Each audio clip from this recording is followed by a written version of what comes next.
was lost with a broken heart. You picked me up, now I'm set apart. From the ash I am born again, forever safe in the Savior's hands. You were more than my words could say.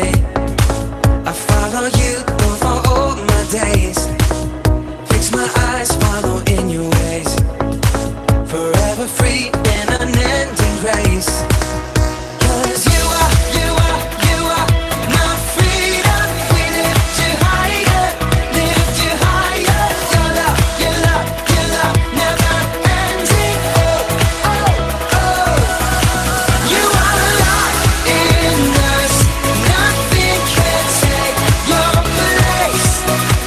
You are all we need. Your love has set us free. Oh, oh, oh.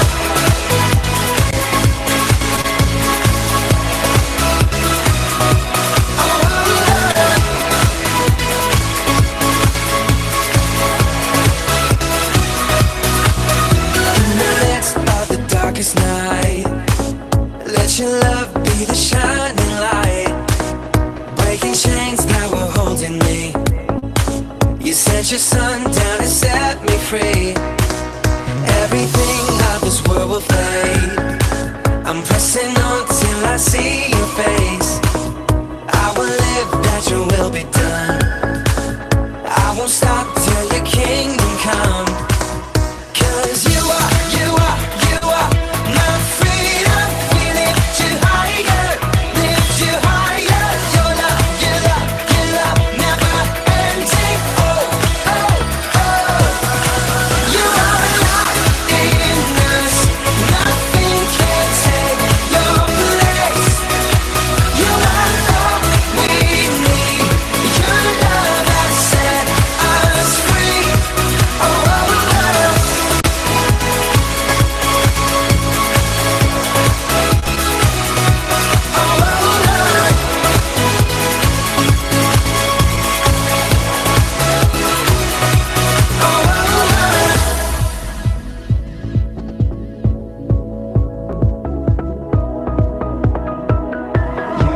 You are my freedom. We lift you higher. You are my freedom. We lift you higher, lift you higher. Your love, your love, your love, never ending. Oh, oh, oh. You are alive in us. Nothing can take your place. You are all we need. Your love has set us free. You are alive in us. Nothing can take your place.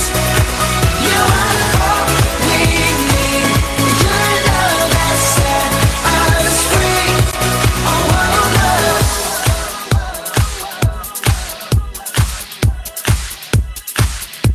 Oh, oh, oh.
Shalom Kulars. Shalom. Halo. Wah, apa kabar nih kalian semua? Aku harap kalian dalam keadaan yang baik ya. Puji Tuhan untuk hari ini kita bisa berkumpul bersama-sama dalam Fraiser kali ini. Oke, teman-teman, sebelum kita akan lebih lanjut ke ibadah Fraiser, aku akan membacakan rules and regulation untuk kita semua.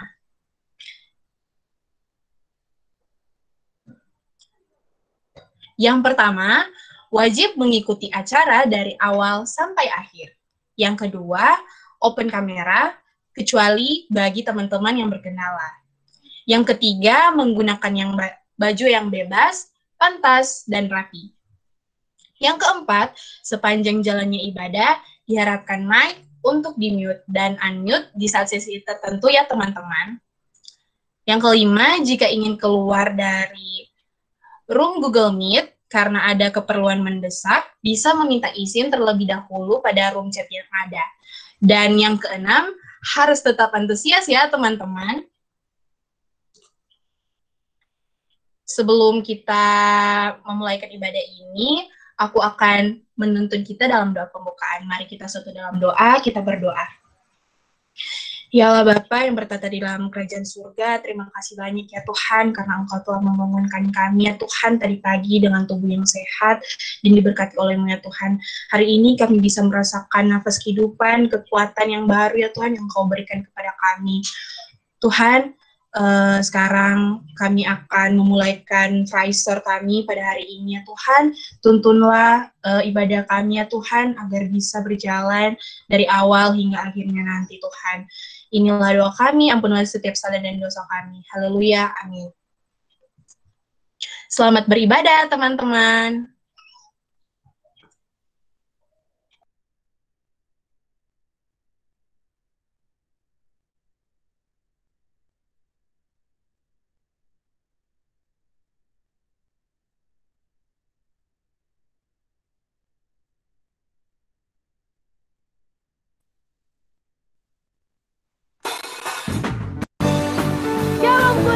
Apa kabar kalian semua? Siapa memuji nama Tuhan? Yang siap angkat tangan kalian katakan amin. Kita sama-sama memuji nama Tuhan. Mari katakan, mari kita semua. Mari kita semua umat pilihan Allah, dengarlah panggilannya untuk menggenapi firman-Nya. Sekaranglah waktunya untuk berdiri bagi bangsa. Umat pemenang, mari kita semua umat pilihan Allah, dengarlah panggilannya untuk menggenapi firman-Nya. Sekarang waktunya untuk berdiri bagi bangsa ini. Mari umat pemenang, bukan bangkit.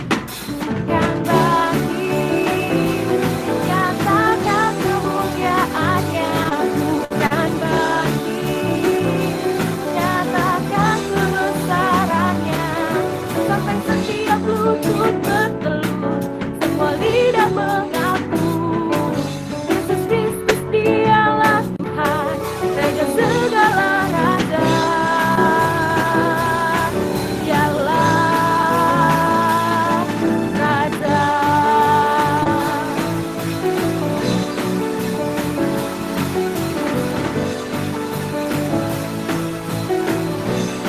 Sama-sama katakan, mari kita semua. Mari kita semua umat pilihan Allah, dengarlah panggilannya untuk menggenapi firman-Nya. Sekaranglah waktunya untuk berdiri bagi bangsa ini. Mari umat pemenang, bukan bangkit, bukan bangkit, nyatakan kemuliaan.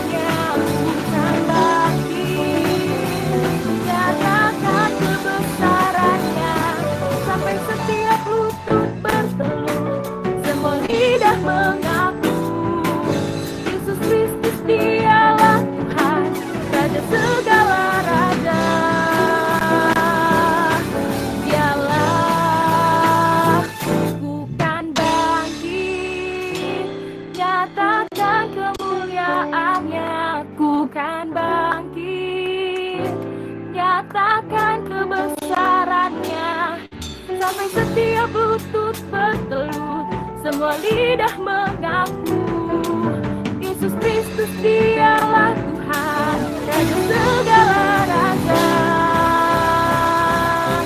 Dialah bukan bangkit, nyatakan kemuliaannya. Bukan bangkit, nyatakan kebesarannya. Sampai setiap lutut bertelut, semua lidah mengaku Yesus Kristus dialah Tuhan, Raja segala raja. Dialah Raja,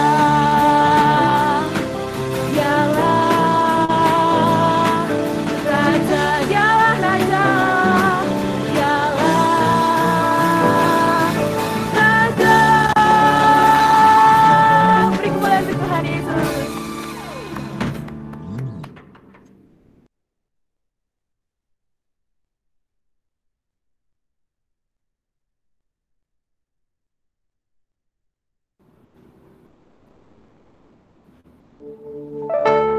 Terima kasih Tuhan, terima kasih Yesus. Teman-teman semua, sekarang kita ingin mendengarkan sabda dari firman Tuhan. Mari siapkan hati dan pikiran kita, kata pujian dari awal. Yesus, kemuliaan-Mu. Yesus, kemuliaan-Mu. Pulihkan hatiku. Yesus, kemuliaan-Mu. Berkati hidupku. Segala pujian syukur bagi-Mu. Kau hadir dalam hidupku. Kini ku datang sujud di hadapan-Mu, memuji-Mu, menyembah-Mu. Yesus, ku menyembah-Mu. Katakan yang dari awal. Yesus, kemuliaan-Mu. Oh, Yesus, kemuliaan-Mu.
Kepada Kak Tommy, kami persilakan.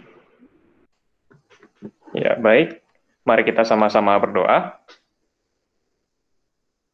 Tuhan, saat ini kami akan bersama-sama untuk merenungkan firman-Mu, dan biar setiap kami di sini bisa semakin mengerti tentang ketaatan ya Tuhan.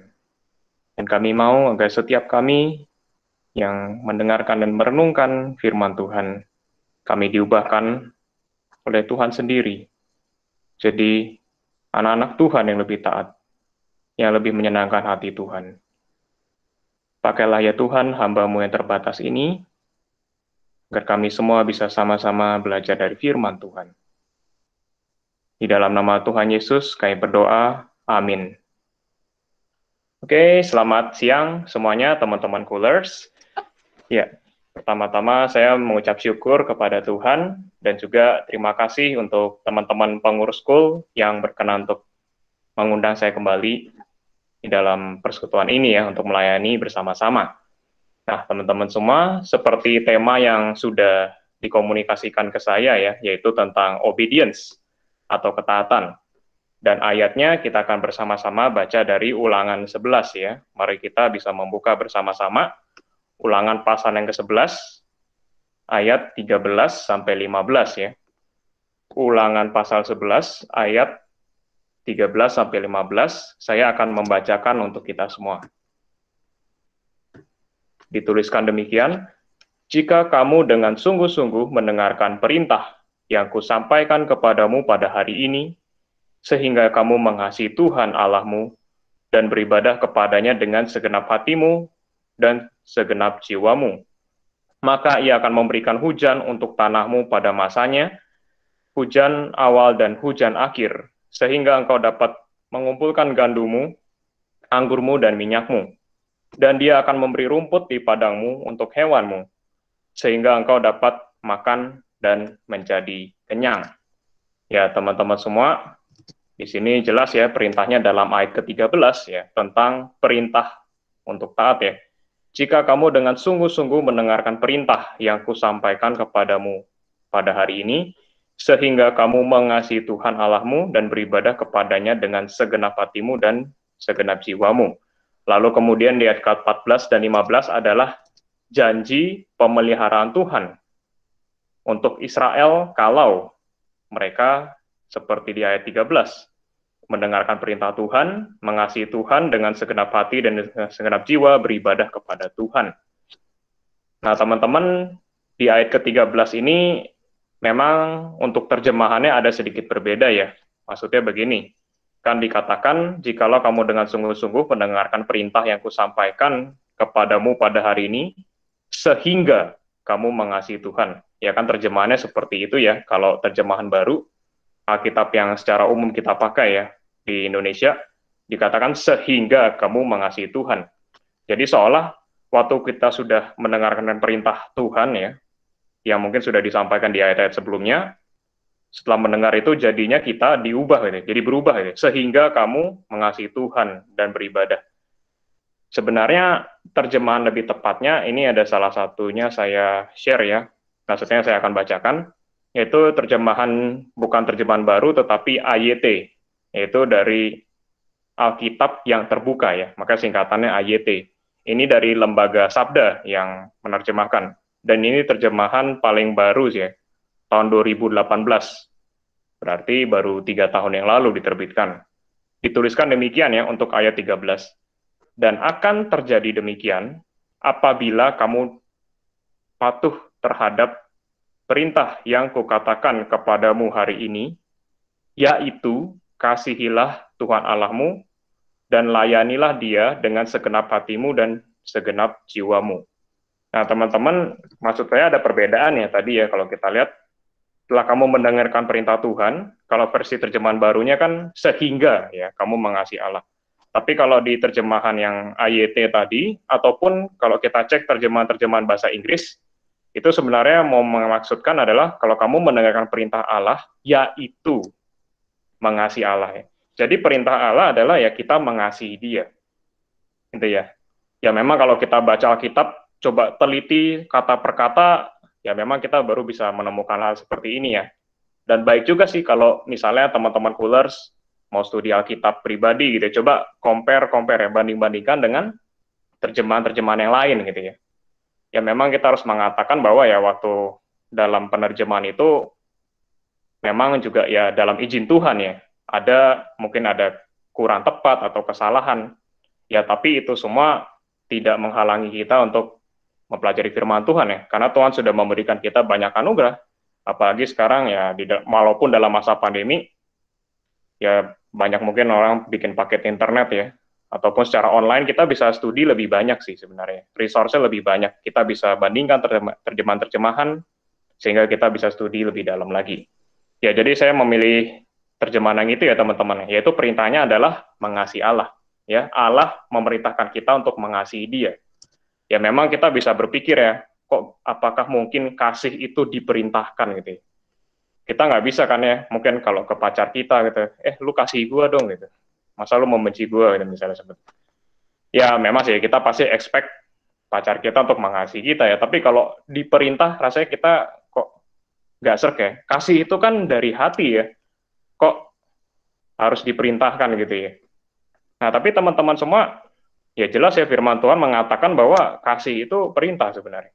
Waktu kita diminta mengasihi Allah itu adalah perintah. Dan itu memungkinkan ya. Kalau kita cuma berpikir kasih itu cuma perasaan kasih, ya kita akan katakan tidak mungkin. Saya nggak bisa memerintahkan perasaan saya. Nangis dong gitu ya. Diperintah nangis, langsung kita bisa nangis gitu. Sedih dong, langsung jadi sedih.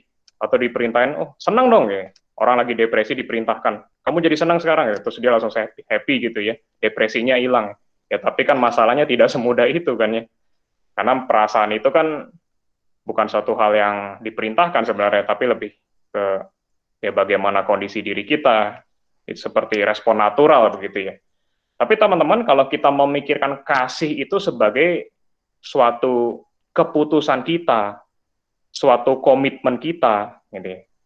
Suatu hal yang kita fokuskan gitu. Lalu kita bisa misalnya kalau dalam bahasa perjanjian baru kita sangkal diri ya misalnya untuk kita mau kasih lebih buat Tuhan, mungkin kasih lebih banyak waktu, kasih lebih banyak mungkin dari materi kita untuk persembahan dan yang lainnya, kasih lebih banyak tenaga gitu ya misalnya. Ya di sana pun ada kasih gitu ya. Jadi kasih itu bukan cuma perasaan teman-teman, tapi kasih itu juga yang bisa mengandung komitmen, keputusan hidup kita gitu ya, apa yang kita pilih ya, di sana kita menyatakan kasih kita. Masalah perasaan kasih ya teman-teman, perasaan kasih itu biasanya belakangan. Gitu. Ada orang yang menyatakan bahwa memang mungkin kita, misalnya nih teman-teman ya kan masih muda ya, pasti juga mungkin ada pernah dikasih advice soal pacaran dan pernikahan. Mungkin waktu pacaran ya perasaannya masih senang ya, happy, tapi begitu berjalan berapa lama, semakin lama mengenal pasangan, semakin tahu jelek-jeleknya pasangan kan gitu ya. Ya tentu saja ini proses yang harusnya dialami sih. Kalau kita cuma tahu bagus-bagusnya pasangan, nanti waktu menikah kaget gitu ya. Baru ketahuan gitu ya, ternyata habis pulang dari mana, kos kaki di tempat tidur gitu misalnya. Dan aromanya ya semerbak gitu ya, bisa dibilang. Baru tahu gitu ya, lalu kemudian baru kaget, lalu tiba-tiba, aduh perasaan cinta saya sudah hilang. Ya sudahlah gitu, kita akhiri saja gitu ya. Ya, tidak bisa seperti itu kan ya, apalagi sudah menikah ya. Karena Allah membenci perceraian. Ya memang kalau bicara perasaan itu, kita jangan samakan kasih dengan perasaan kasih, karena perasaan itu naik turun teman-teman, ya naik turun. Nanti cuaca cerah kita happy, begitu hujan mulai datang, wah langsung sudah bad mood lagi, misalnya seperti itu ya. Jadi kalau kita berpatokan sama perasaan, kalau bicara kasih, yaitu nggak akan selesai-selesai naik turunnya, gitu ya. Tapi kalau kita mengerti kasih gitu ya, dan ini ya benar memang ya, bahwa itu keputusan kita, itu komitmen kita. Ya kalau bilang komitmen ya berarti, atau bilang janji, ya berarti apapun yang terjadi, saya akan menepati janji itu. Waktu Tuhan memerintahkan kita untuk mengasihi, maksudnya ya juga bicara itu teman-teman, yaitu bicara komitmen kita, keputusan kita untuk hanya menyembah Tuhan misalnya, hanya melihat kepada firman Tuhan, ya sebagai dasar untuk kita menyenangkan hati Tuhan, ya seperti itu ya, komitmen dan keputusan. Dan kemudian, ya kata ibadah itu tadi di dalam terjemahan yang AYT ya, Alkitab yang terbuka itu memang ada dikatakan bukan beribadah, tapi melayani gitu ya. Ya kita melihat di sini memang kata itu ada ini sih ya, bisa diterjemahkan demikian ya. Ya beribadah dan melayani sebenarnya juga pasti sinkron kan ya. Karena kita ya dalam ibadah itu ya kita melayani Tuhan gitu ya. Dan di dalam melayani pun kita juga beribadah kepada Tuhan. Ya. Jadi itu tidak terlalu masalah ini. Tapi intinya kita dapat lah ya. Intinya adalah kita menyerahkan hidup kita kepada Tuhan. Dan kemudian Tuhan memberikan janji pemeliharaan. Nah ini janji pemeliharaan dari ayat 14 dan 15, teman-teman kita harus lihat dalam konteks pembaca mula-mula saat itu ya, yaitu orang Israel. Kalau kita baca dengan kondisi kita saat ini ya mungkin nggak nyambung kali ya. Misalnya dikatakan ayat 14 ya, maka ia akan memberikan hujan ya. Mungkin dari kita, aduh celaka, kok diberikan hujan sih gitu. Saya maunya hari cerah gitu ya. Maunya tadi main bulu tangkis depan rumah gitu, nggak bisa gitu gara-gara hujan gitu kan. Mungkin bagi kita saat ini ya, kalau yang kita ya, mungkin di sini mahasiswa, mungkin juga ada yang pernah bekerja atau sudah bekerja, saya nggak tahu. Yang namanya hujan itu kan kebanyakan dilihat sebagai kutuk ya, biasanya ya. Mau aktivitas ini, aktivitas itu, yang outdoor, nggak bisa ya. Mau olahraga outdoor, nggak bisa ya. Hujan jadi kayak kutuk gitu ya. Nah, tapi teman-teman, Israel pada masa mula-mula itu, pada saat firman Tuhan itu diberikan kepada mereka, ya mereka itu sebagian besar itu bercocok tanam, gitu ya. Dan hidup mereka sangat amat bergantung pada pertanian. Dan mereka, ya kita harus ingat, teknologi yang mereka miliki saat itu tidak secanggih teknologi yang kita miliki. Sekarang kalaupun sawah kering ya bisa pakai sistem irigasi misalnya, bahkan dibantu dengan teknologi, dengan elektronik, akhirnya pertaniannya bisa berjalan terus. Bahkan sekarang udah ada teknologi indoor farming gitu ya. Ya saya nggak tahu di sini teman-teman ada yang jurusan pertanian mungkin ya, atau di PU ada nggak? Saya nggak tahu sih ya. Ya itu ya. Oh nggak ada ya, Rifan langsung geleng-geleng dan ketawa gitu ya. Oke mungkin nggak ada ya. Oke. Ya kalau sekarang ya begitu ya, ada teknologi indoor farming dan sebagainya. Jadi bagi kita nggak terlalu masalah hujan atau enggak gitu ya. Ada hujan atau enggak, kekeringan atau enggak, ya itu semua bisa diatur, bisa dibantu dengan teknologi.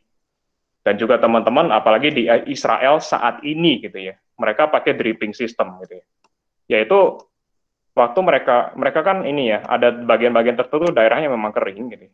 Dan kemudian mereka air itu sangat terbatas, jadi mereka pakai dripping system. Jadi nyiram pertaniannya, nyiram sawahnya itu bukan dengan kayak ini ya, secara biasa gitu ya, entah itu petaninya bawa ininya ember lalu kemudian siram satu-satu, tidak ya, tapi pakai pipa yang kemudian netes gitu ya. Ke setiap tanaman netes. Jadi benar-benar efisiensinya katanya sampai 90% gitu ya. Hemat airnya sampai 90% dibandingkan pertanian biasa. Ya jadi kalau ayat 14 dan 15 ini kita terapkan di konteks kita sekarang, zaman kita sekarang ya memang jadi aneh gitu ya, jadi nggak valid rasanya gitu ya. Tapi bagi orang Israel pada saat itu, waktu dikatakan Tuhan akan memberikan hujan, wah itu mereka bersyukur sekali. Gitu. Karena kalau sampai nggak ada hujan sama sekali, wah udah pasti mati punya gitulah kasarnya. Kalau kita sekarang masih ada bantuan teknologi, tapi zaman dulu, wah benar-benar mereka bergantung, ada hujan atau tidak. Makanya kalau kita lihat di Alkitab, ada masa-masa misalnya di zamannya Yusuf ya, waktu di Mesir, 7 tahun kelaparan ya, bayangin 7 tahun gitu ya, kekeringan gitu, nggak ada apa-apa gitu. Tapi akhirnya Tuhan kasih Yusuf hikmat sehingga akhirnya semua bisa selamat. Lalu kemudian, ya misalnya ada ditulis, saya lupa di kitab mana, ada lagi dibicara soal masa kekeringan. Lalu kemudian di zamannya Nabi Elia, Tuhan yang sengaja kasih kekeringan ya, selama 3,5 tahun, karena Israel memberontak terhadap Tuhan. Ya jadi waktu kita lihat ayat 14 ini, ia akan memberikan hujan untuk tanahmu pada masanya kalau kamu taat. Tapi waktu Israel tidak taat, itu zamannya Raja Ahab, ya, setelah Israel terpecah, kerajaan utara dan selatan, ternyata Tuhan benar menarik hujan. 3,5 tahun nggak ada air, gitu. Ya memang dikatakan sampai cari-cari ke sana kemari, gitu ya. Tumbuhan nggak bisa tumbuh. Ya hewannya juga mau makan rumput nggak bisa, gitu, karena nggak ada air. Ya benar-benar masa celaka lah bagi Israel saat itu. Sampai akhirnya Tuhan utus Nabi Elia, lalu berhadapan dengan 450 Nabi Baal, lalu kemudian Elia bilang, kalau saya kasih persembahan, lalu kemudian Tuhan menyambar dengan api, nah itu Tuhan yang sejati. Ya, Baal itu yang palsu. Dan ternyata terbukti ya, Baal yang palsu, Tuhan yang disembah Elia yang sejati. Setelah itu baru kemudian Tuhan memberikan hujan. Seperti itu ya, setelah bangsa Israel melihat, oh kita jangan nyembah Baal lagi, sekarang kita kembali nyembah Tuhan. Baru akhirnya Tuhan kasih hujan lagi. Ya ini relate-nya ayat ini dengan zamannya Nabi Elia ya, bahwa Tuhan sungguh-sungguh melaksanakan apa yang telah difirmankannya, bahkan ratusan tahun sebelumnya ya. Ini kan kalau dibanding ayat 13-15 ini, kitab Ulangan ini dibandingkan dengan zamannya Elia kan jaraknya sampai ratusan tahun. Ternyata Tuhan selalu menepati janjinya ya. Tuhan tidak pernah terlambat, Tuhan tidak pernah ingkar, tidak pernah bohong, ternyata benar-benar ditepati janjinya. Kalau taat, Tuhan kasih hujan. Kalau nggak taat, ya Tuhan datangkan kekeringan, ya, tidak ada hujan. Ya dikatakan Tuhan memberikan hujan pada masanya ya untuk tanah mereka. Lalu kemudian mereka dari hujan itu menyuburkan tanah, lalu bisa mengumpulkan gandum, anggur, dan minyak. Ya bagi mereka ini 3 barang yang sangat esensi ya teman-teman pada saat itu. Gandum itu ya untuk makanan gitu ya, makanan sehari-hari. Anggur itu ya bagi mereka, kalau misalnya kita lihat perjanjian baru, ini sebenarnya lambang sukacita sih anggur. Ya kenapa Yesus mengubah air menjadi anggur gitu kan. Ya ini lambang sukacita. Ya memang kan anggur juga ya kita tahu lah ya. Ya memang bisa bikin mood lebih baik sedikit lah gitu ya. Asal jangan kebanyakan, jangan sampai mabok. Ya gitu aja sih. Ya, dan minyak ya untuk banyak keperluan ya. Jadi gandum, anggur, minyak ini sebenarnya benar-benar komoditas yang sangat inilah ya, wajib lah ya, kalau sangat mendasar pada saat itu. Ya seperti kita sekarang yang wajib kan ya internet gitu lah ya, kuota elektronik gitu ya, barang-barang gadget yang bisa kita komunikasi dengan orang lain di masa pandemi ini ya, jadi barang wajib kan ya. Ya pada saat itu ya gandum, anggur, minyak itu benar-benar esensi bagi orang Israel saat itu. Lalu dikatakan dia akan memberi rumput di padangmu untuk hewanmu ya, apalagi memang Israel ya, selain pertanian juga peternakan, dan mereka sangat bergantung pada hewan-hewan ternak ya. Maka kita di Alkitab lihat banyak gambaran domba misalnya, ada bilang kambing dan lain-lainnya. Lalu kemudian hasilnya adalah sehingga engkau dapat makan dan menjadi kenyang. Jadi di sini Tuhan mau menyatakan ya pada intinya kalau kamu sungguh-sungguh taat ya, mengasihi Tuhan ya dengan segenap hati, dengan segenap jiwa, beribadah dan melayani Dia, kamu mendapatkan pemeliharaan dari Tuhan ini. Tapi jika tidak ya Tuhan ada katakan di ayat-ayat setelah itu ya tentang kutukan di dalam perjanjian itu ya. Jadi ada covenant blessing ya, atau berkat dalam perjanjian itu Tuhan kasih janji juga ya, seperti tadi misalnya ada juga covenant curse atau kutukan di dalam perjanjian ya kalau misalnya tidak taat. Nah teman-teman, kalau kita lihat bagian-bagian yang lain dari perjanjian lama, memang kita akan mendapatkan kesan wah kalau misalnya taat sama Tuhan gitu ya, wah nanti bisa banyak dapat berkat materi.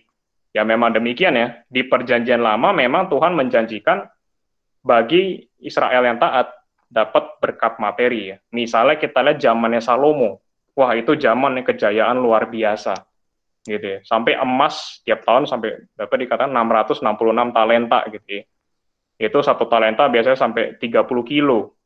666 kali 30 kilo gitu ya. Terus kemudian dirupiahkan jadi berapa gitu. Itu tiap tahun dia dapat sekian gitu kan. Wah, betapa kayanya Salomo gitu kan ya, kerajaannya. Dan itu pun dibilang itu baru sebagian, belum lagi yang lain-lainnya. Ya, tapi teman-teman di dalam perjanjian baru ini bagian taat kepada Tuhan memang berkatnya ya, janji berkat yang dijanjikan itu bukanlah berkat materi gitu ya. Lebih banyak memang bicara soal berkat spiritual di dalam Kristus.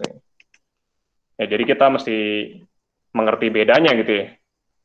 Jadi kita tidak membaca perjanjian lama itu dalam arti, wah kalau saya taat pasti nanti kaya seperti Salomo, misalnya seperti itu ya. Ya tidak seperti itu sih. Ya karena kita melihat pun di zaman perjanjian baru bagaimana Yesus hidup, gitu. Bagaimana para rasul hidup. Ya semuanya dalam kecukupan gitu sih. Karena memang di dalam perjanjian baru Tuhan memberikannya spiritual blessing gitu ya. Berkat yang spiritual, bukan berkat yang materi. Ya waktu saya awal merenungkan hal ini ya, belajar hal ini memang dalam hati kayaknya berpikir, aduh kok nggak seru ya. Kok nggak seru ya. Dulu kalau taat dapat berkat materi gitu kan ya, kayaknya kesannya lebih enak gitu kan ya. Ya nggak tahu, mungkin teman-teman ada yang berpikir juga, ya kok nggak seru sih. Misalnya di hari ini dibilang, oh kamu taat, oh, dapat HP gitu ya, jadi entrepreneur muda yang sukses gitu ya, success before 30 gitu ya misalnya dibilang versinya. Ya kok beda sih? Versinya beda, bentuk berkatnya beda. Sama-sama berkat tapi bentuknya beda, satu materi, satu spiritual. Ya, tapi teman-teman, saya mau mengajak kita jangan sampai kita salah fokus ya. Jangan sampai salah fokus kepada berkatnya Tuhan gitu. Terus kemudian kayaknya pusingnya mikirinnya berkatnya gitu. Terus kemudian sampai lupa gitu, siapa Tuhan yang memberikan berkat itu. Ya jangan sampai itu terjadi gitu ya, maksud saya. Nah kemudian juga kalau kita berpikir bahwa wah kalau saya dijanjikan berkat materi, pasti saya taat gitu ya. Nah tapi teman-teman kenyataannya apakah Israel taat? Ya. Kenyataannya apakah mereka taat? Tidak ya. Justru malah perjanjian lama itu memberikan kesaksian ya. Tuhan mau kasih berkat materi sebesar apapun ke kamu, itu tidak menjamin kesetiaanmu. Gitu ya. Sekali lagi ya. Sebesar apapun berkat materi yang Tuhan berikan atau janjikan kepada kamu, bukan itu yang menjamin kesetiaanmu.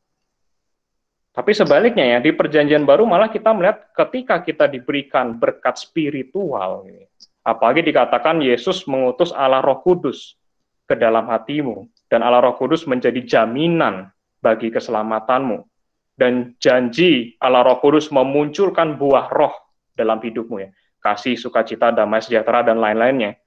Justru di sana itulah yang menjamin kamu untuk bisa terus setia kepada Tuhan. Ya, jadi jangan kita berpikir lagi, aduh nggak seru dapatnya berkat spiritual, bukan berkat jasmani ya. Jangan lagi kita berpikir seperti itu ya. Karena justru berkat spiritual itu seharusnya ya, kalau kita mengerti dengan benar, itu jauh-jauh lebih besar daripada berkat materi. Ya. Tapi teman-teman juga jangan khawatir, bukan berarti Tuhan nggak pernah janjikan berkat materi sama sekali ya di perjanjian baru, tidak demikian. Tuhan Yesus menjanjikan ya, kamu jangan khawatir akan hidupmu, akan apa yang kamu makan atau apa yang kamu pakai. Semua itu disediakan oleh Bapa yang di surga. Gitu. Jangan kamu khawatir seperti orang yang tidak mengenal Allah, tapi kamu carilah dahulu kerajaan Allah dan kebenarannya, maka semua itu akan ditambahkan kepadamu. Jadi tetap ada ya berkat materinya teman-teman. Cuma ya memang jangan expect wah saya jadi konglomerat semua nih gitu ya. Tidak ya. Tapi Tuhan pasti memelihara hidupmu. Waktu kamu setia mengasihi Dia, Tuhan pasti memelihara hidupmu.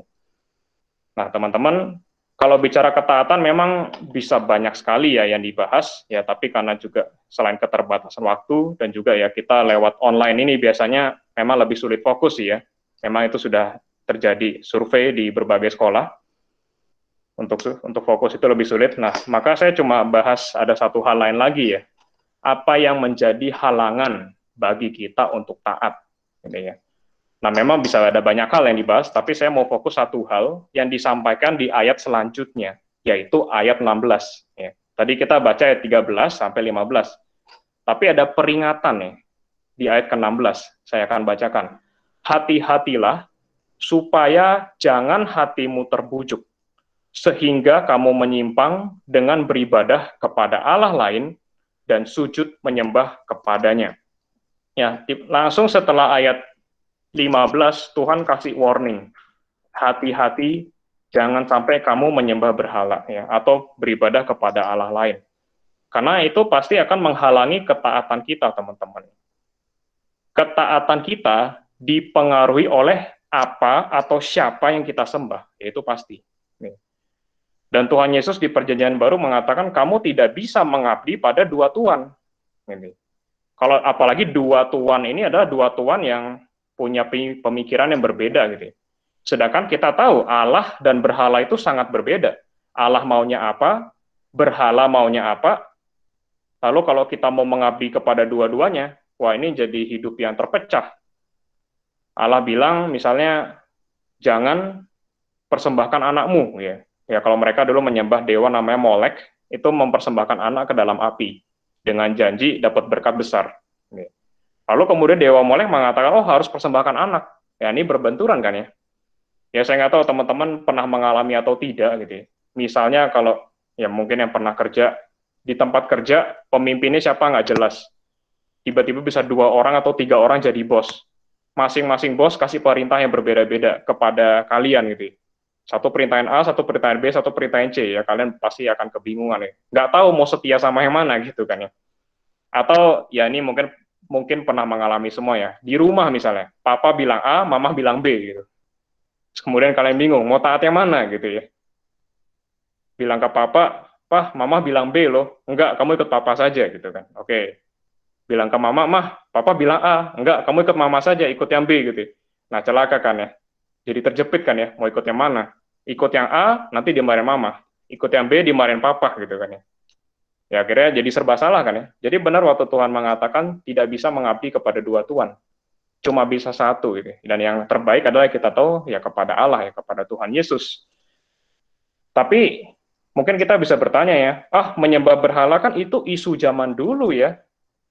Mereka menyembah patung gitu kan ya, menyembah Baal, menyembah Asitoret, menyembah Asyera, menyembah Molek, Kemos, dan yang lain-lain lah, semua nama itu silahkan dinamakan. Saya nggak ada nyembah begituan lagi kok gitu ya. Saya juga nggak ikutan teman saya yang agama lain, misalnya ke tempat yang banyak patung, terus disembah bareng-bareng ya. Saya juga nggak pernah begitu, nggak pernah juga ziarah ke, misalnya ke kuburan, langsung doa-doa, nyembah-nyembah di kuburan tertentu. Ya saya nggak pernah kok. Ya saya rasa saya menyembah Allah sudah sepenuh hati kok. Nah teman-teman semua, kita mesti berpikir lagi ya, berpikir ulang apa itu penyembahan berhala.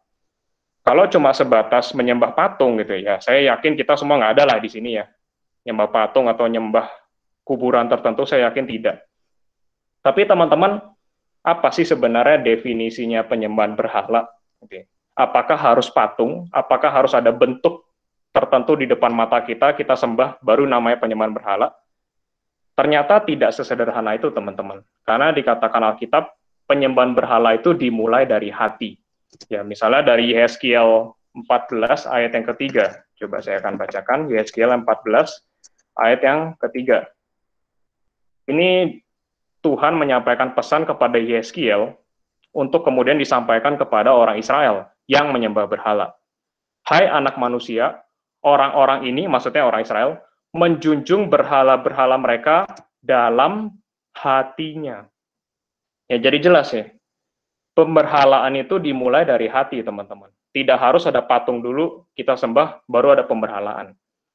Lalu kemudian, pemberhalaan itu apalagi ya yang dibicarakan di Perjanjian Baru? Itu ada di Kolose 3 ayat ke-5 dan Efesus 5 ayat 5. Saya akan bacakan salah satu ya. Karena sebenarnya surat Kolose dan Efesus itu isinya banyak kemiripan, gitu ya. Karena sama-sama juga Paulus menulisnya, dan kemudian ini memang surat yang diedarkan ya, tidak hanya jemaat Kolose misalnya menerima, tapi juga ada gereja-gereja lain pada saat itu. Jadi saya bacakan salah satu saja. Kolose 3 ayat 5, karena itu matikanlah dalam dirimu segala sesuatu yang duniawi, yaitu percabulan, kenajisan, hawa nafsu, nafsu jahat, dan juga keserakahan yang sama dengan penyembahan berhala. Ya, jadi di sini Paulus memberikan definisi baru, teman-teman, bahwa yang namanya keserakahan itu adalah penyembahan berhala. Ya, mungkin kita mikir juga lagi ya, saya nggak serakah kok Kak, gitu. Nah, tapi kalau kita lihat baik-baik ya, kata serakah itu sebenarnya adalah bisa diterjemahkan sebagai mengingini. Nah, tapi ini juga mesti diterjemahkan baik-baik ya. Kalau misalnya kita lihat perintah ke-10 ya, dari 10 perintah kan jangan mengingini ya. Waduh, jadi saya ingin es krim juga nggak boleh gitu ya, itu dosa juga ya. Ya bukan seperti itu teman-teman. Mengingini di sini adalah maksudnya kamu menginginkan hal itu, benar-benar pengen, sampai hal itu menjadi nomor satu dan menggantikan Tuhan, ya, menggantikan tempat Tuhan. Ya kan harusnya Tuhan yang menjadi nomor satu, kan begitu ya. Tapi kamu sangat menginginkan hal itu, sampai Tuhan kamu geser dalam hatimu, dan barang yang kamu inginkan itu jadi nomor satu. Itu namanya pemberhalaan. Lalu kemudian ada seorang teolog namanya Timothy Keller, dia lebih tajam lagi mendefinisikannya. Segala hal baik, ya, hal baik loh, segala hal baik yang dijadikan paling utama, jadi Tuhan disingkirkan, itu akan menjadi berhala. Berhala itu tidak selalu hal buruk, terus kita utamakan ya, tidak harus. Ternyata hal baik pun, kita tidak hati-hati, tidak menjaga hati dengan hati-hati, lalu menepati urutan pertama dalam prioritas kita, selain Tuhan, akhirnya itu menjadi berhala. Misalnya kita melihat, apakah punya uang itu baik? Baik, teman-teman, baik. Tuhan tidak pernah melarang kita punya uang, silakan ya, kamu pegang uang silakan. Rasul pun juga ada yang pegang uang kok. Tapi kemudian ketika uang itu ya, menjadi yang paling utama dalam hidupmu, dan Tuhan jadi bahkan nomor 2 saja ya, Tuhan masih nomor 2, masih lumayan lah Tuhan, nggak bisa begitu. Tuhan tidak mau dinomorduakan. Begitu Tuhan jadi nomor 2, uang jadi nomor 1, maka itu menjadi berhalamu. Ya, jadi sama, tidak harus patung. Ya, tidak harus sampai disembah-sembah. Kita nggak sembah uang kan ya. Tapi kalau hidup kita mikirnya tuh pentingin uang terus gitu. Pokoknya dilihat semua uang gitu. Ngelihat teman pun, wah teman gue punya uang nggak ya gitu misalnya. Semuanya dilihat sebagai uang. Gereja mana nih yang banyak uangnya? Ya akhirnya bukan terjadi menyembah Tuhan ya. Jadinya tidak mengasihi Tuhan, jadinya lebih mengasihi uang. Ya, jadi uang itu hal yang baik, tapi bisa diberhalakan. Lalu kemudian sama ya, kalian di sini studi ya. Bisa mendapatkan gelar nanti, bisa mendapatkan pekerjaan, bisa mendapatkan posisi. Itu semua hal baik ya. Kalian punya gelar, kalian bisa studi baik, punya transkrip nilai yang baik, nanti dapat posisi pekerjaan yang baik. Sekali lagi, semua itu hal baik. Tapi kalau itu menjadi utama dalam hidup kalian, nah itu, sampai menggantikan Tuhan, itulah berhala. Sama juga ya, misalnya masa muda ya, yang pacaran. Ya dapat pacar ya, bahkan di Alkitab bilang kalau kamu ya suami ya, mendapatkan istri, itu hal yang baik dikatakan. Tapi kalau sampai pacar atau pasangan kita jadi yang paling penting dalam hidup kita gitu ya, biasa apalagi suka gombal-gombal gitu kan, bilang aku cinta kamu melebihi segala sesuatu gitu kan. Waduh, nanti tanya dulu, lebih dari Tuhan nggak gitu ya? Iya, lebih cinta kamu daripada Tuhan. Wah itu sudah berarti iman kita nggak sama ya, gituin aja deh. Oke. Semua hal baik yang Tuhan bisa berikan, kalau kita sikap hatinya sudah salah, itu jadi berhala. Dan ketika sudah ada berhala dalam hati kita, ketaatan kita pasti mulai goyang, pasti. Sama juga dalam hal seksual. Seks itu hal yang baik, iya baik.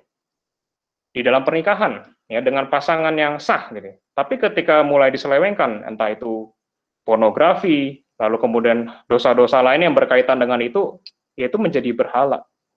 Ya, jadi memang kita harus berhati-hati. Kita harus bisa melepaskan semua itu. Pertama-tama pasti kita harus mengerti dulu, apa yang benar-benar jadi berhala untuk saya ya. Kan seperti itu ya.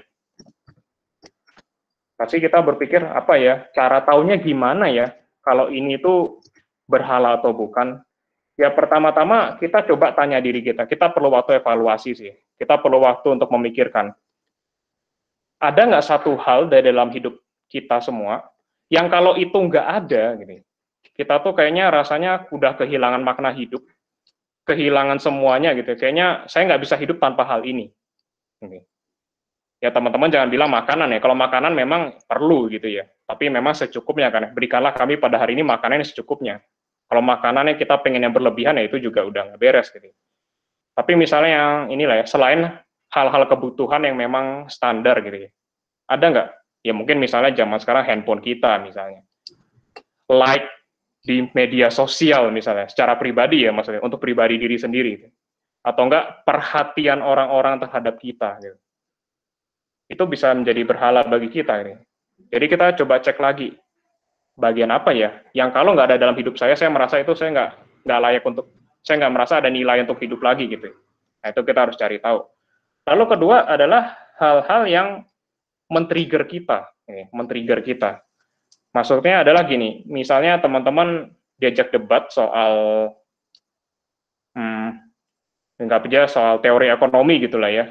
Wah, bagi aku teori ekonomi yang bagus tuh ini misalnya ya kapitalisme atau apalah ya. Satunya bilang komunisme. Lalu kemudian setelah debat ternyata ya teman-teman merasa biasa aja, ya sudah. Yang penting kan saya sudah menyatakan pendapat saya gitu. Tapi misalnya kalau teman-teman nih kayak fans beratnya Jokowi misalnya gitu ya. Begitu ada satu orang ngomong jelek dikit aja tentang Jokowi, padahal teman-teman belum cek kebenaran ya itu benar atau salah. Terus bilang, wah Pak Jokowi itu kemarin ini, waduh salah keputusannya. Terus teman-teman langsung tertrigger gitu ya. Ngomong apa lu?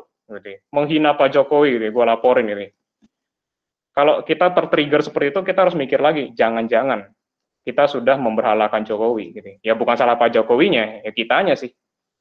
Ya kan seringkali terjadi namanya political idolatry ya. Pemberhalaan dalam politik. Kenapa kalau teman-teman ikut berita di Amerika kan kacau banget ya. Trump versus Biden. Lalu kemudian pengikutnya Trump itu ada ya sebagian yang seperti pengikut setia gitu. Waktu Biden kemudian akhirnya secara sah terpilih, wah banyak yang nggak terima, langsung dijarah Capitol ya, Gedung Putih langsung dijarah. Ya teman-teman pasti udah lihat gambarnya semua gitu. Sampai kacau begitu. Apa yang terjadi gitu ya?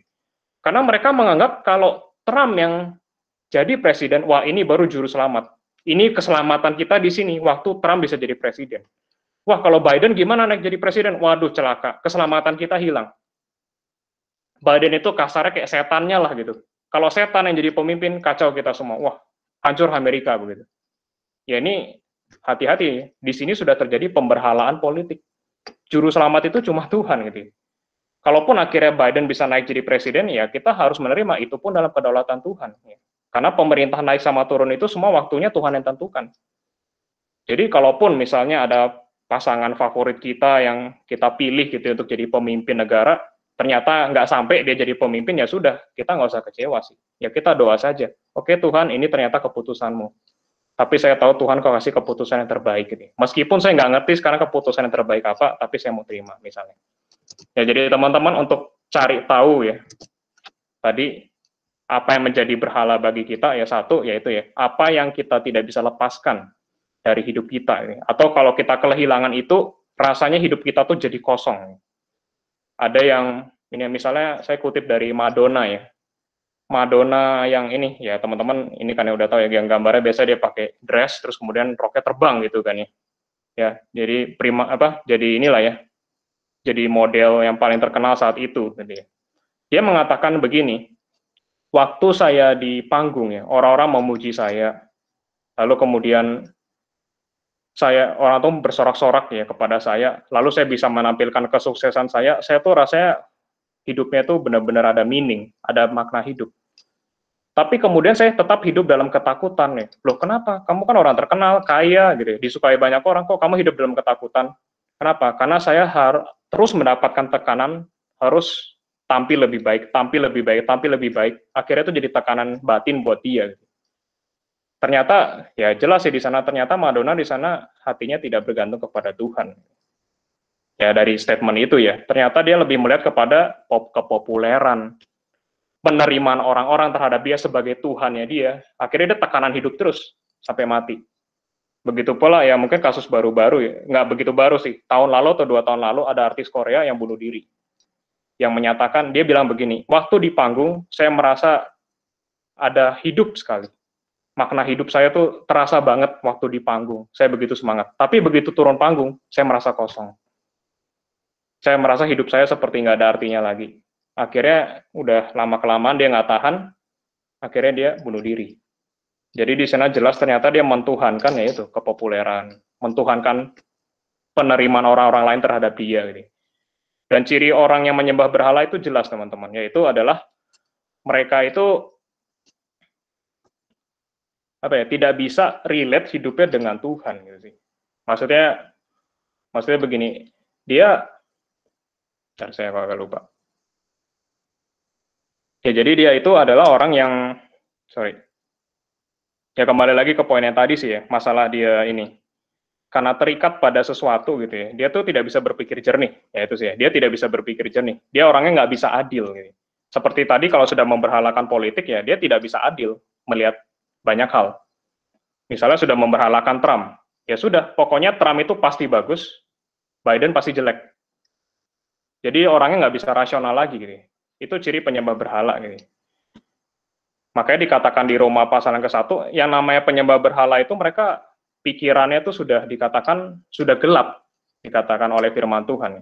Pikiran mereka menjadi bodoh, pikiran mereka menjadi gelap. Mereka dikatakan seperti orang buta. Ya. Makanya orang-orang penyembah berhala ini, misalnya ya, yang orang yang mentuhankan Trump ini ya, mereka kalau udah diajak ngobrol baik-baik ya, diskusi baik-baik, oke lah kita diskusi kelebihan dan kekurangan Trump, kelebihan dan kekurangan Biden. Oh mereka nggak bisa.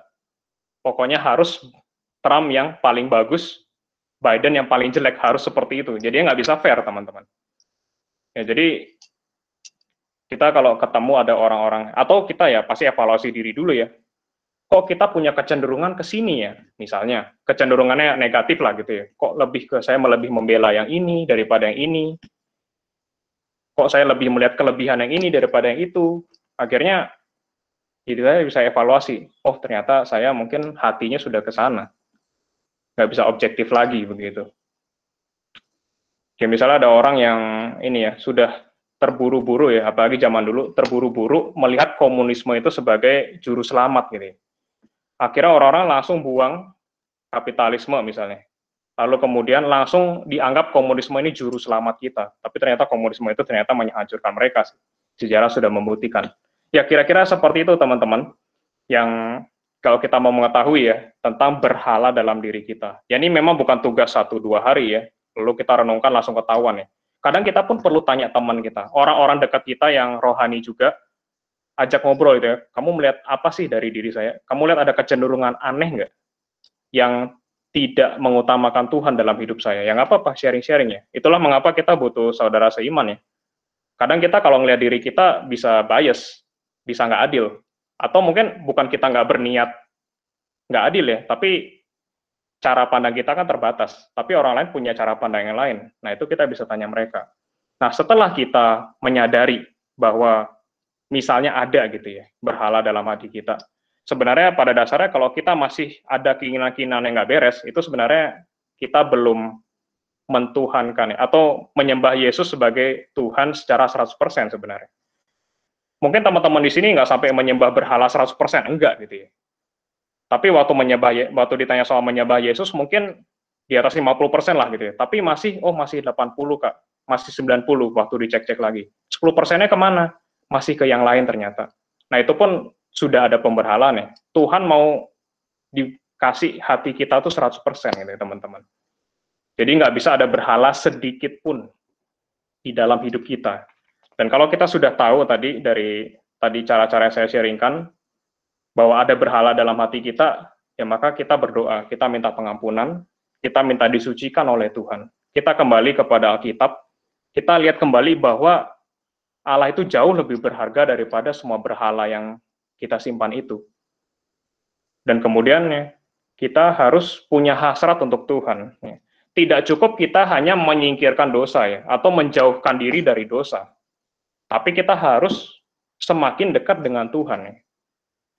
Kalau mau menjauh dari dosa, kita harus mendekat kepada Tuhan. Kalau kita memilih, saya mau jauhin dosa ini, tapi nggak mau dekat sama Tuhan, ujung-ujungnya nanti kita lari ke dosa yang lain. Kita mungkin berhasil menjauh dari dosa yang kita mau jauhi itu. Tapi kalau nggak mendekat kepada Tuhan, kita malah mendekat ke dosa yang lain. Jadi sama-sama berdosa, iya, cuma bentuknya aja yang berbeda. Ya, jadi mau tidak mau, kita harus kembali kepada Tuhan sih. Dan ketika hati kita sudah beres, sudah bisa 100% untuk Tuhan, maka otomatis ketaatan kita pun bisa 100% untuk Tuhan. Ya, kiranya renungan singkat ini menjadi berkat bagi kita. Mari kita berdoa. Kami mengucap syukur ya Tuhan untuk di dalam waktu singkat ini, mungkin kami belum bisa membahas semua hal tentang ketaatan. Tapi biarlah dari satu hal ini, dari beberapa hal ini, kami bisa belajar untuk menyelidiki hati kami dalam pimpinan Tuhan. Dan ya Tuhan, kami juga berdoa Tuhan menyelidiki hati kami dan menyatakan kepada kami apa yang masih kami jadikan berhala, sehingga kami belum bisa taat 100%. Ampunilah kami ya Tuhan, jika masih ada berhala dalam hati kami mohon Tuhan nyatakan apa yang menjadi berhala tersebut, berikan kami hati yang berkomitmen untuk membuang berhala itu, dan semakin melekat kepada Tuhan, sehingga pada akhirnya kami bisa taat 100%, mempersembahkan diri 100% hanya untuk Tuhan. Terima kasih dan ucapan syukur kami naikkan kepadamu. Dalam nama Tuhan Yesus kami berdoa, amin. Saya serahkan kembali kepada penata layar.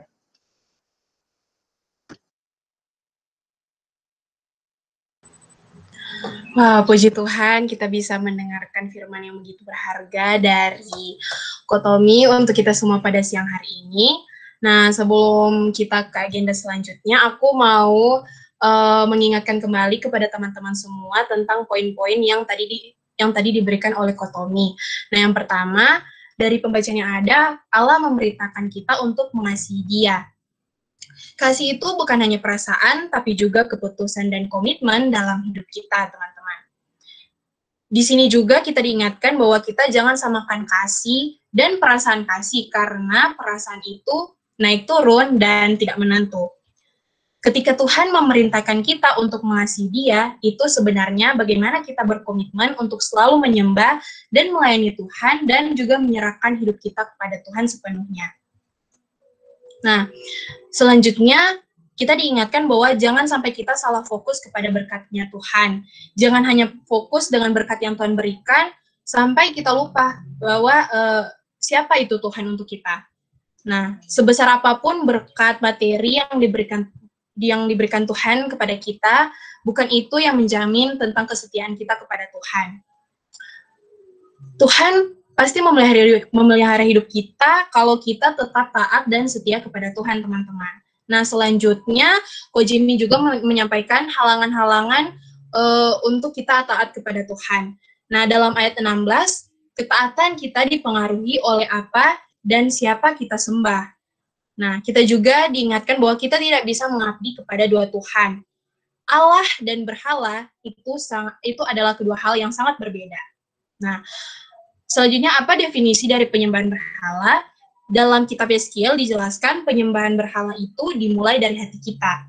Nah, selanjutnya menurut kitab Kolose, keserakan itu merupakan penyembahan berhala.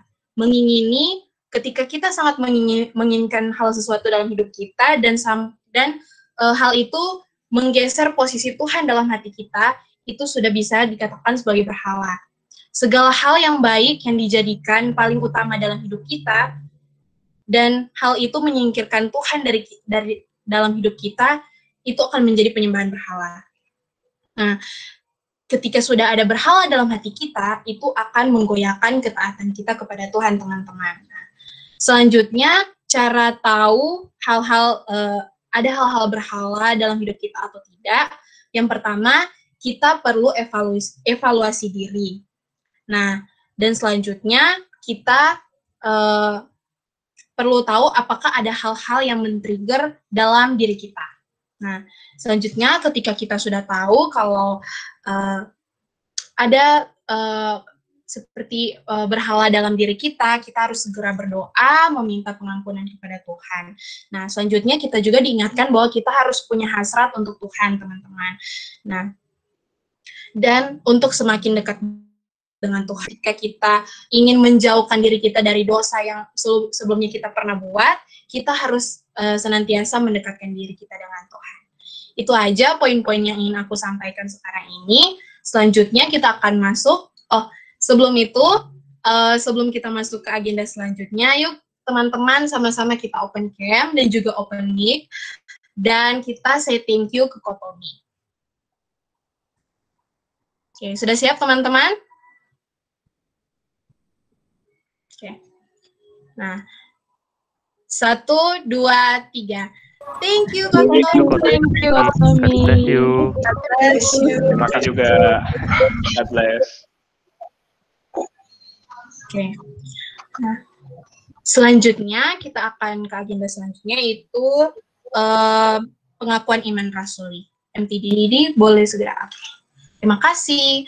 Nah, teman-teman bisa menonaktifkan mic kalian, dan sekarang kita akan melakukan pengakuan iman rasuli. Teman-teman bisa membacanya melalui tempat teman-teman masing-masing tanpa mengaktifkan mic. Mari kita mulai.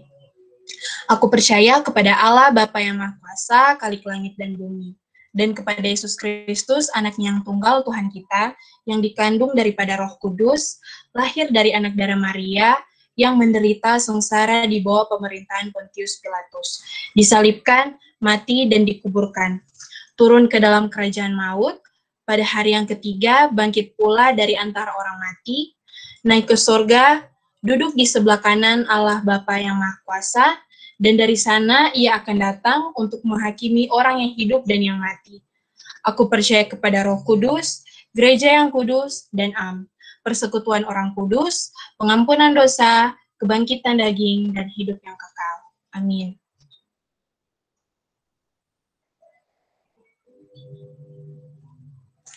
Sekarang waktunya kita berada di Cool News Update. Slide selanjutnya. Nah, teman-teman, pada Fraiser kali ini, teman-teman bisa memberikan persembahan melalui OVO ataupun GoPay dengan nomor yang sudah tertera di slide teman-teman masing-masing, atas nama aku Presunif atau Regina Clarin sebagai Bendahara Cool.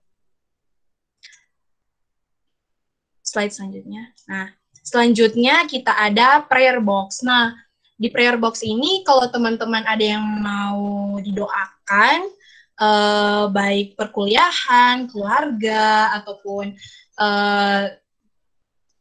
privacy teman-teman sendiri, itu bisa teman-teman hubungi lewat line Kak Andreas _Wicaksono, dan Kak Debor Hulu 07. Nah, jika ada yang teman-teman ingin doakan, bisa segera kontak kedua kakak ini ya.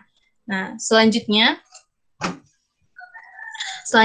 kita ada komsel. Wah, siapa nih yang belum komsel? Semoga teman-teman semua udah pada join komsel ya. Nah, komsel ini diadakan setiap minggu, tapi itu sesuai dari jadwal teman-teman di masing-masing komsel.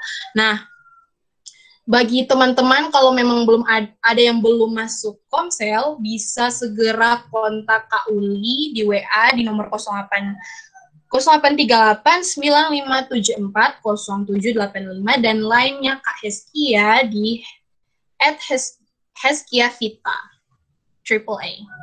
Nah, selanjutnya ada Cool Store. Nah, Cool Store ini ada IG-nya teman-teman di @coolstorepressunif. Cool Store ini menjual berbagai macam merchandise yang keren-keren teman-teman. Bisa dicek ya di IG-nya. Dan juga ada line di @209tpdwq. Selanjutnya kita ada doper atau doa persekutuan. Nah, doper ini diselenggarakan tiap minggu, tepatnya di hari Sabtu, jam 4 sore waktu Indonesia Barat, teman-teman. Ditunggu ya soundingannya, dan jangan lupa datang.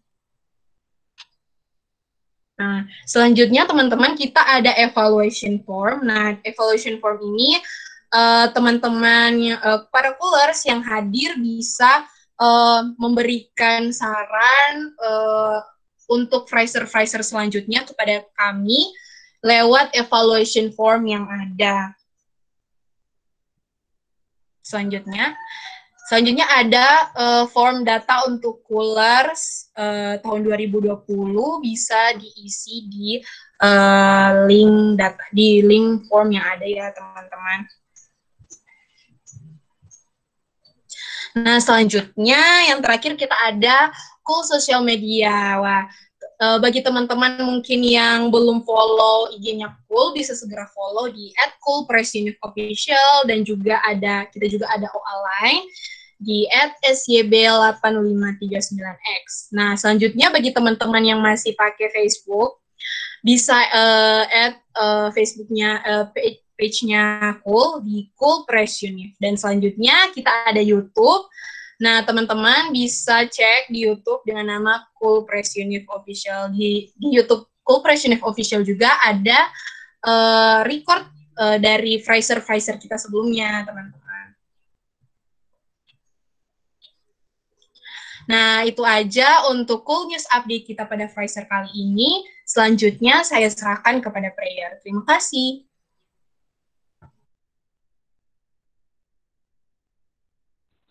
Halo, shalom semua. Shalom.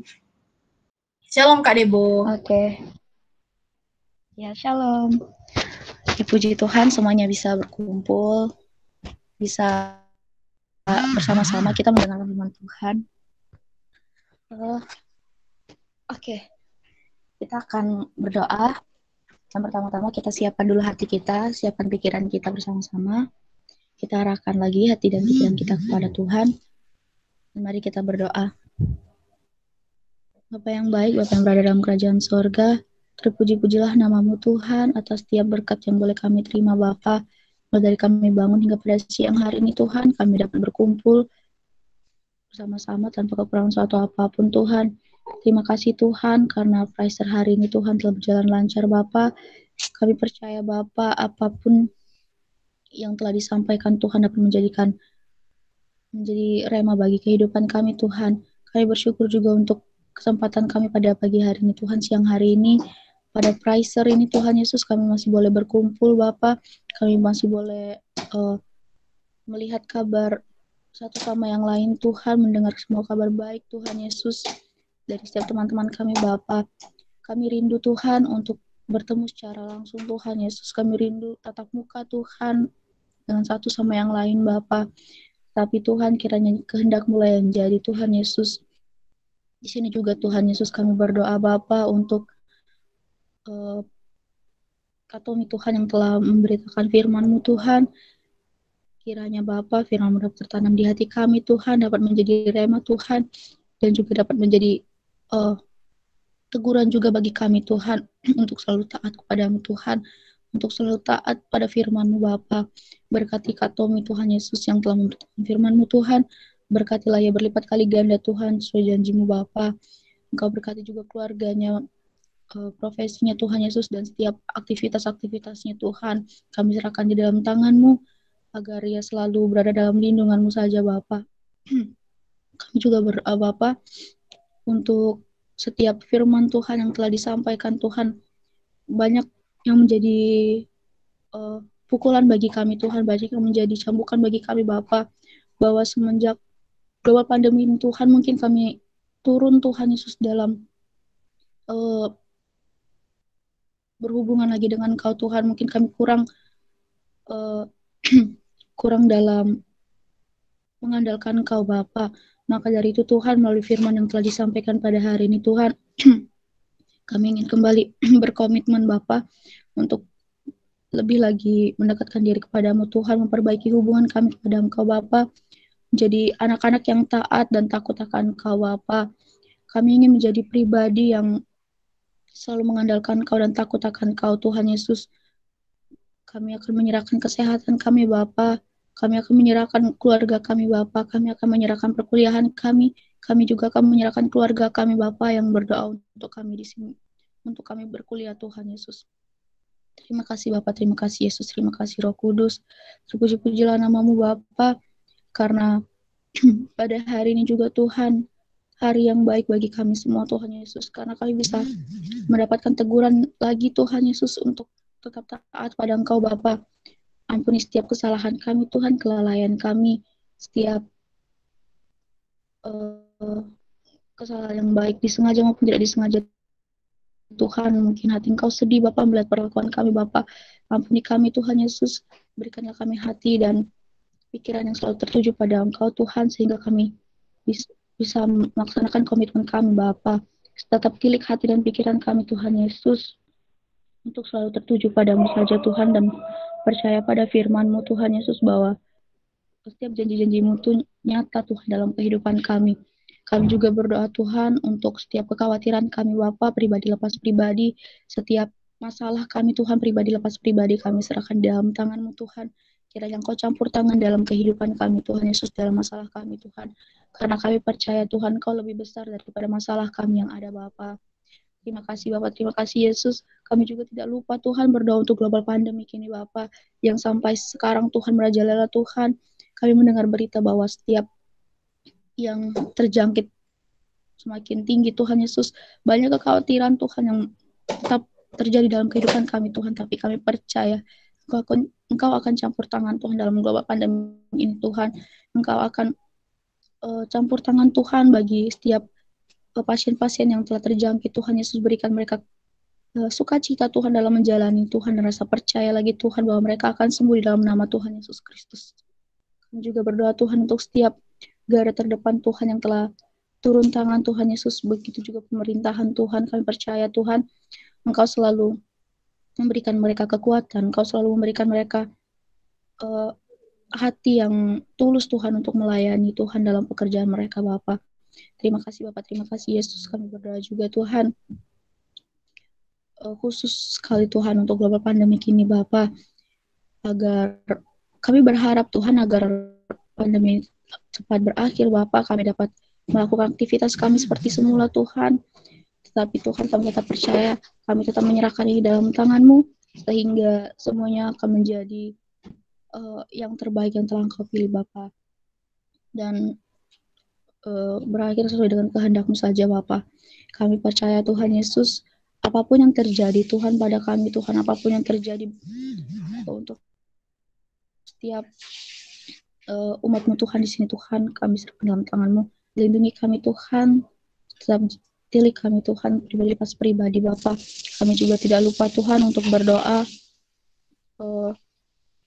di masa sekarang ini Tuhan Yesus, khususnya untuk Indonesia Bapa. Kami berdoa untuk Presiden, Wakil Presiden beserta jajarannya Tuhan. Begitu juga termasuk juga dengan keluarga Tuhan Yesus, kepala rumah tangga beserta keluarganya. Kami serahkan dalam tangan-Mu Tuhan, berikan mereka kekuatan Tuhan, berikan mereka kebijaksanaan Tuhan Yesus dalam menjalankan setiap tugas-tugas mereka sebagai orang yang sangat penting bagi negara ini Tuhan. Kami percaya Engkau memilih mereka Tuhan, bukan karena kebetulan Tuhan, bukan karena mereka baik Bapa, tapi itu adalah atas izin Kau Tuhan mereka dapat memimpin negara kami Tuhan. Kau berkati juga rakyat-rakyat Indonesia Tuhan Yesus. Setiap perekonomian kami Tuhan Kau yang jamin Bapa. Engkau yang tahu Tuhan, Kau yang akan pimpin rakyat Indonesia ini Tuhan. Sehingga kami juga berdoa agar setiap rakyat Indonesia ini Tuhan dapat kembali lagi pada Engkau Bapa, karena kami percaya Indonesia akan menjadi negara yang sangat Engkau berkati nanti Bapa. Terima kasih Bapa, terima kasih Yesus. Kami juga bersyukur dan berdoa untuk setiap kuders yang hadir Tuhan pada hari ini. Engkau berkati mereka Tuhan yang telah hadir Tuhan, kiranya Tuhan mereka dapat menjadi anak-anak-Mu Tuhan yang dapat memberitakan firman-Mu juga kepada teman-temannya beserta lingkungannya, bahkan keluarganya Bapa. Kami juga berdoa Tuhan, tidak lupa untuk kuders yang belum bisa hadir Tuhan. Mungkin mereka sakit, mungkin mereka ada aktivitas yang lain Bapa. Kami serahkan dalam tangan-Mu, lindungilah mereka Tuhan. Kau tuntun setiap jalan mereka Tuhan. Engkau berkati setiap aktivitas mereka dan Kau sembuhkan bagi teman-teman kami yang mungkin ada yang sakit Tuhan. Kau angkat penyakitnya dari ujung kepala hingga ujung kaki. Terima kasih Bapak, terima kasih Yesus. Inilah doa kami Tuhan yang kami panjatkan dan kami peralaskan hanya di dalam nama-Mu Tuhan Yesus Kristus yang telah mengajarkan kami doa Bapa kami. Bapa kami yang berada dalam kerajaan sorga, kuduskanlah nama-Mu, datanglah kerajaan-Mu, jadilah kehendak-Mu di bumi seperti di surga. Berikanlah kami pada hari ini makanan kami yang secukupnya, dan ampunilah kami atas kesalahan kami, seperti kami juga mengampuni orang yang bersalah kepada kami. Dan janganlah membawa kami dalam pencobaan, tetapi lepaskanlah kami daripada yang jahat, karena Engkau yang mempunyai kerajaan, dan kuasa, dan kemuliaan sampai selama-lamanya. Amin. Happy Friday. God bless you all. Happy Friday semuanya. Happy Friday.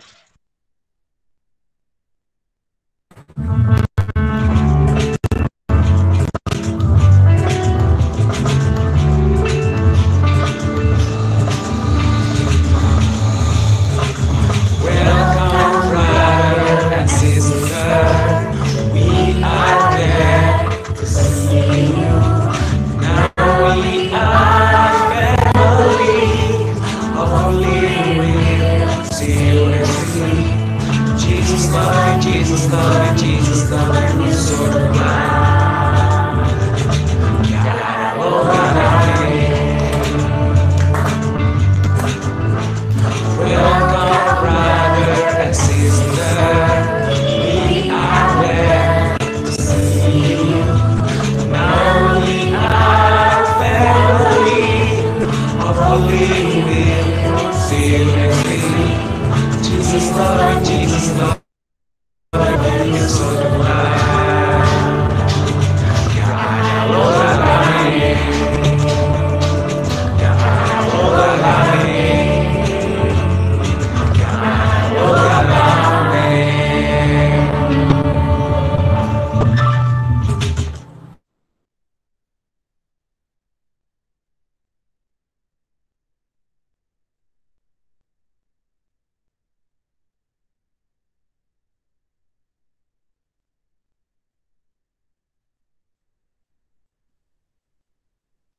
Oke teman-teman, udah ada beberapa yang live ya, tapi teman-teman semua yang di sini boleh tinggal dulu sebentar, kita mau foto session, mungkin boleh minta tolong MTDD nih.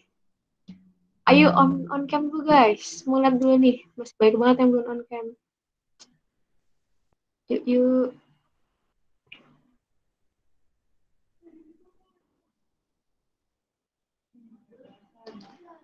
Sudah siap? Yang lainnya ditunggu ya. On cam ya semuanya ya.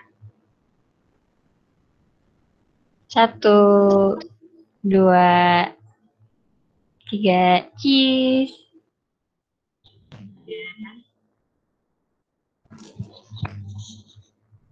Lagi. 1, 2, 3, cheese. Yeay, thank you semuanya. Thank you semuanya. Thank you Kak Tommy. Happy Friday.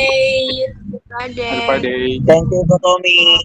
Have a great day. Thank you, Kak Tommy. Sama-sama, makasih. Thank you semuanya. Pamit dulu ya. Happy Friday. Oke Kak Tommy. Happy Friday, Coolers. Happy Friday, Kak. Thank you. Bye-bye.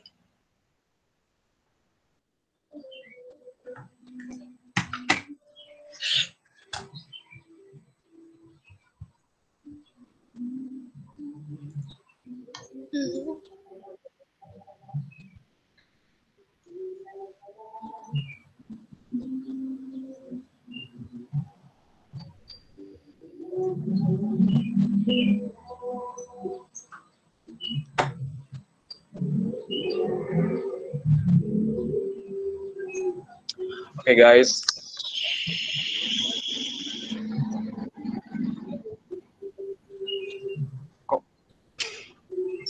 Oke deh. Kita bakalan evaluasi seperti biasa ya teman-teman ya. Tapi berharap semua bisa hadir sih. Jadi bisa dihubungi setelah kita doa ya teman-teman. So, ada yang mau pimpin doa kita dalam eval hari ini? Debo boleh.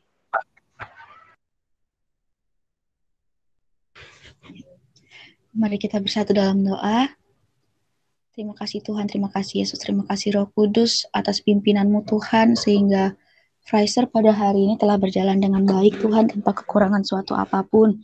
Dan sekarang Tuhan Yesus, kami ingin mengevaluasi ibadah kami pada hari ini. Tuhan, jalannya ibadah kami pada hari ini.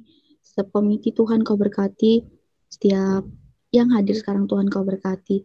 Kau pimpin evaluasi kami pada hari ini Tuhan, dan kami akan membuka eval kami hanya di dalam nama-Mu, Tuhan Yesus Kristus. Haleluya.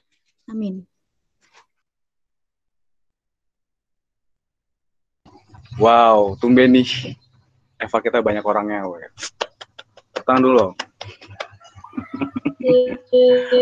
Tuhan. Gimana nih tadi firmannya teman-teman? Sudah cukup menegur? Sangat mantap. Puji Tuhan ya, firman tadi itu menegur banget buat kita. Kita bisa belajar banyak hal mengenai konteks Alkitab juga, terus perbedaan antara pada masa perjanjian lama dengan perjanjian baru, terus pengenalan akan berhala itu sendiri. Oke. Semoga itu bisa menjadi pedoman dalam kehidupan kita juga ya teman-teman. So, kita bakal mulai evaluasi kita. Silahkan service team. Service team Alderin ada, oke. Kak Rifan ini masih di